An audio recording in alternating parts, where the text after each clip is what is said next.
Maaf, tadi setelah dunia itu ada alam apa? Kubur.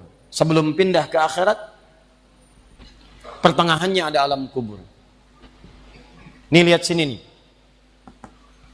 Kalau orang sudah selesai di alam ini, maka Allah wafatkan. Kullu nafsin dha'iqatul maut. Setiap yang punya jiwa akan kedatangan maut.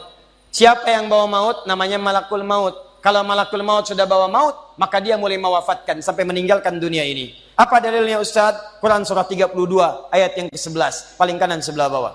Qul yatawaffakum malakul mautil ladzi wukkila bikum. Kata Allah, katakan Muhammad kepada semua umatmu, setiap yang punya nyawa itu akan diutus malakul maut untuk mencabut nyawanya. Datang maut, makanya orang yang belum meninggal, yang belum dicabut, namanya disebut oleh Al-Qur'an dengan nama mayyitun. Nih, ada ya-nya, ada taknya. Ya-nya ada tasdidnya begini. Mayit. Kalau ada tasdid berarti artinya CM, calon meninggal. Di antum jangan tersinggung kalau dikatakan mayit ya. Iya. Sama dengan ustad. Iya. Innaka mayyitun wa innakum mayyitun. Engkau mayit, mereka pun mayit. Engkau akan wafat, mereka pun wafat. Cuman Allah membedakan waktu-waktu wafatnya. Barangkali tidak sama semuanya. Bisa antum duluan, saya belakangan, mungkin. Atau mungkin juga ditukar, jangan salah, bisa ditukar. Saya belakangan, antum duluan, bisa. Gak ada bedanya Ustadz. Ya sudah, saya duluan, bisa setelah antum. Nah, dipakai tasdid. Kalau datang maut, maut datang. Maut lewat malakul maut. Maut ini mengambil nafas, diambil tasdidnya nih, ambil ke atas. Begitu diambil, qul yatawaffakum malakul mautil ladzi wukkila bikum. Kullu nafsin dha'iqatul. Ya ayyatuhan nafsul mutmainnah, sesuatu yang tenang. Dalam bahasa Arab disebut dengan sukun. Sukun itu tenang, alamatnya sukun bulat.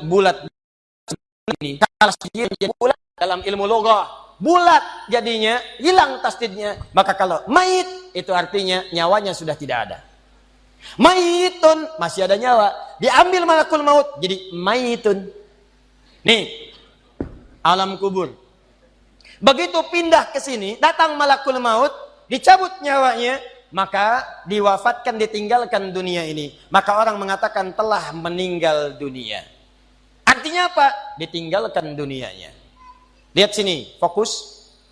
Karena alam kubur beda sifatnya dengan dunia, lain tempatnya, lain keadaannya, maka lain pula bekalnya. Jangankan alam kubur, beda tempat di dunia saja sudah beda keadaannya. Anda orang Indonesia ingin datang ke Malaysia, kalau bekalnya tidak ada Anda bawa, tidak akan mungkin Anda bisa masuk.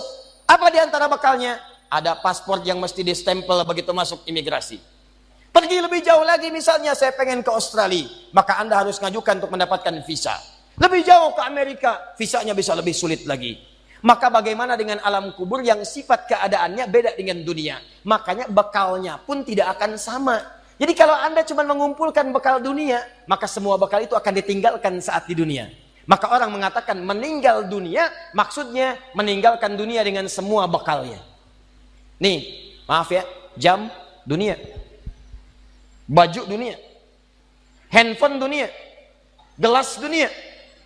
Jadi semua yang kita dapatkan di dunia, rumah yang luaskah, mobil yang mewahkah, pakaian yang glamourkah, kalau sudah meninggalkan semua alam dunia itu, maka hilanglah semua yang kita kenakan. Habis semua kita tinggalkan. Walaupun Anda koleksi yang bagus-bagus, tetap tidak akan pernah dibawa. Jangankan Anda, yang mengantarkan saja tidak akan menyertakan. Silahkan cek. Anda punya koleksi mobil paling bagus, apakah saat wafat dikuburkan dengan mobilnya? Tidak. Anda punya handphone paling mewah, kenangan tingkat tinggi. Di handphone itu suka dipakai bikin status tentang hadis, tentang ayat, tentang tafsir. Tiba-tiba ketika akan wafat, Anda wasiat kepada istri Anda tercinta. Mama, ini handphone kesayangan Papa. Handphone bekal ibadah. Tolong kalau meninggal, kuburkan dengan handphonenya. Kalau Mama kangen, miss call aja. Mustahil. Tuh air, mereknya Bengkulu Fillah. Nikmat di dunia. Tapi apakah ketika masuk ke alam kubur dibawa? Tidak. Selesai. Maka bagian pertama, Anda mesti sadar, ini yang mau saya sampaikan. Dan dari sini, saya akan lebih fokus kepada apa yang ingin saya sampaikan. Kita mesti sadar teman-teman sekalian, pertama kata Allah kita akan wafat.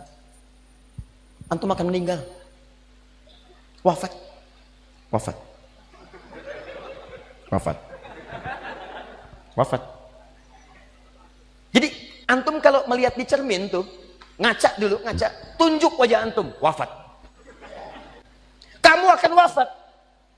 Ketika Anda sadar Anda akan wafat, meninggalkan dunia ini, maka Anda mesti paham, udah punya bekal belum untuk pulang? Udah punya persiapan belum? Jangan-jangan Anda sibuk menyalakan rumah dunia Anda. Begitu padam listriknya, sibuk telepon PLN, telepon ini, telepon itu. Masuk ke alam kubur nggak ada cahaya, mau PLN mana yang dihubungi? PLN yang datang malaikat mungkar. Man rabbuka? Siapa Tuhanmu? Siapa nabimu?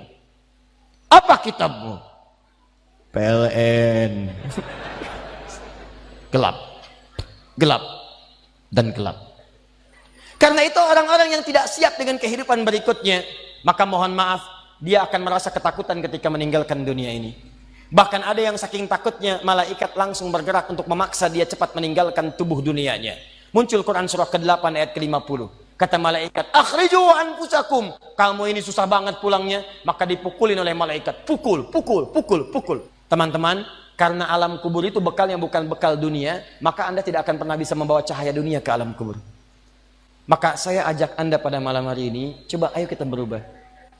Tolong pikir baik-baik, tidak akan ada yang abadi. Dan besok pun belum tentu hidup. Demi Allah saya katakan, Allah bisa mewafatkan kita pada malam hari ini.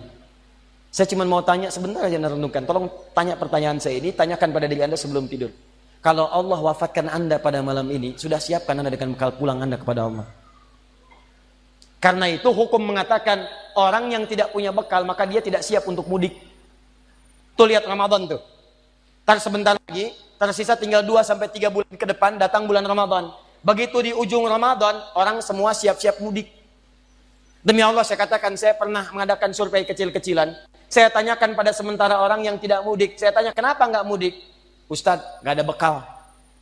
Dunia saja tidak punya bekal, malu mudik. Tidak punya bekal, susah mudik. Tapi yang punya bekal, oh dia nyari sebanyak-banyaknya. Begitu sebelum berangkat, tiba waktunya raya, dia siapkan. Bahkan ada yang kemudian mencari motor terbaik. Motornya Honda bebek, bekalnya singa. Motornya bebek, bekalnya singa. Karena bekalnya lebih banyak dibandingkan dengan sifat kendaraannya. Kendaraan kecil, motornya modifikasi. Tambah lagi pelepah pisang. Tambah lagi dus 1. Tambah belakang yang lain lagi. Numpuk semua di belakangnya. Dituliskan kemudian tulisan, aku pulang sayang, jemput ya. Masya Allah. Luar biasa. Kenapa? Karena tahu dia punya bekal untuk pulang. Dan yang dikunjungi pun dihubungi terlebih dahulu. Aku mau pulang. Maka yang di sana menyiapkan segala perlengkapan untuk menyambut yang pulang. Silahkan cek. Begitu tahu akan ada yang pulang mudik, maka rumah dicet. Makanan diada-adakan. Semua dimunculkan. Bahkan yang tidak ada pun menjadi ada. Cuma setahun sekali. Luarnya kongwan, dalamnya rangginang. Idul Fitri. Anda pun begitu. Jadi kalau dunia saja punya sifat mudik, maka akhirat pun demikian. Orang-orang yang punya petaknya cuma dunia saja, maka selesai hidupnya di sini. Kata Allah, nih saya berikan gambaran. Yang visinya cuma sampai sini, maka saya berikan semua kenikmatan dunianya seperti yang dia inginkan. Tapi begitu selesai ini, ditenggelamkan di alam kubur sampai kedalaman yang paling dalam. Turun ancaman. Allah tidak menginginkan semua manusia larut di sini. Tapi kata Allah, saya tidak maksa. Nih saya berikan gambaran kepada Anda. Kata Allah, turun surah Al-Humazah. Wailul likulli humazatin alladzi jama'a malahu wa yahsabu anna malahu akhlada. Kata Allah, hei yang terlampau sibuk dengan dunia. Suaminya sibuk cari harta, hitung lagi, hitung lagi, hitung lagi. Istrinya sibuk kumpul-kumpul dengan sesamanya, cuma membicarakan harta suami. Sosialita yang senang dengan kumpul-kumpul saja. Tidak ada manfaatnya. Cuman ngobrol, cuman gibah, cuma macam-macam. Makanya ketika menyebutkan kalimat saling celak, saling ngobrol, menggunakan tak marbutah. Tak marbutah menunjuk pada perempuan. Wailul likulli humazatil lumazah. Pakai tak. Sedangkan tak sifat menunjuk pada perempuan. Muslim, laki-laki. Kalau ingin jadikan perempuan, tambah tak di ujungnya. Muslimah. Mukmin laki-laki. Perempuan? Mukminah. Soim laki-laki, perempuan. Wah, itu dia. Sesuatu yang kokoh, kuat, berwibawa, mantap, punya tenaga. Makanya tanda-tanda laki-laki pun beda. Punya kumis, laki-laki berkumis, perempuan tidak. Punya wibawa, punya kata-kata yang kuat. Makanya kalau ada laki-laki suaranya sedikit gemulai saja, itu akan kehilangan sifat wibawanya. Nama siapa? Nia. Oh. Nama? Nia. Nama lengkap? Kurniadi. Hilang.